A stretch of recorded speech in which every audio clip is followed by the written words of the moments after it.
been doing it, well, almost 100 years now, since the Great Smoky Mountains National Park first opened. They take great pride in all of the different cabins that they offer. They've got so many different layouts. Go to their website, parksidecabinrentals.com, and you can go through all of the layouts, all the locations, pick the one that's right for you. And believe me, they've got them for 2 people. They've got them for 20 people. Parksidecabinrentals.com. If you're going to the Smoky Mountains, that is the way to get there. Parksidecabinrentals.com. Okay, Mark, let's save some time here. The Vols host Florida. we got the numbers here so you can compare records, you can compare conference records, the streaks they're on, their net rankings, offense, defensive efficiency, et cetera, et cetera. Vols host Florida on Wednesday in a weird 6 p.m. start.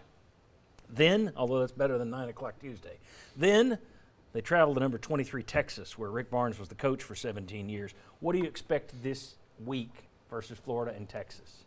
Well, Florida actually has a game Monday night to make up for a postponed game versus Ole Miss, and so it's an even weirder game. But Florida's dealt with some injuries. Castleton's been out, which has led to more perimeter jump shooting. They've struggled in that toughness factor as well. But their big guy, I forgot how to say his name, he's 6'11", 285, was a difference maker yesterday. But they're playing up-tempo more. Texas is tough, man. As you can see with some of those defensive rankings, kind of that Texas Tech type feel to them, the way that they get out and really guard you. That's going to be a tough ball. But I love that Texas game. I love it in the middle of the schedule. This is a March Madness NCAA sport, and so to have a mid-season Big 12 matchup, I'm really looking forward to that. All right. Rick Barnes has been coaching a long time. He's going to be 68, as you say. This is not someone that you think would let his emotions get involved in anything. But 17 years at a place, and they fire you after a Hall of Fame run there. Does anyone think he's going to show any emotion this week? Does anybody think that emotions could play a role in the game at all from Rick Barnes' side? Anyone? Go ahead, Vince. I don't. I don't either. Yeah, I think he's human, so he's going to think about it in the lead-in. He'll have people he visits with and talks to, and reminisce a little bit. But man, he's about his team.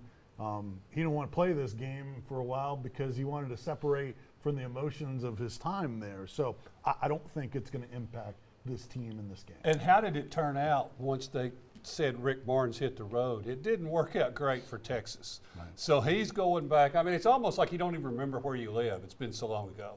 I think he's just going back and just going to play the game. Obviously, there's something, a little bit to it, but I don't think it factors in emotionally to the game. He could have walked in with a little bit more of a strut had this been, that year number 4 here. Right. Yeah. When they were really struggling under Shaka Smart and he was riding high. I disagree with Chuck on the same point. You've been somewhere 17 years. When you walk in there, it's all going to come back to you. I think that emotion is going to come back to you. You didn't schedule the game for a while because of some emotional distancing he wanted. As he walks in that game, he sees certain people, the security guards, where the locker, the hallway he used to go down. There will be he may not show it media much, right? But there will be emotional tie to that. But I was responding, will it impact the game?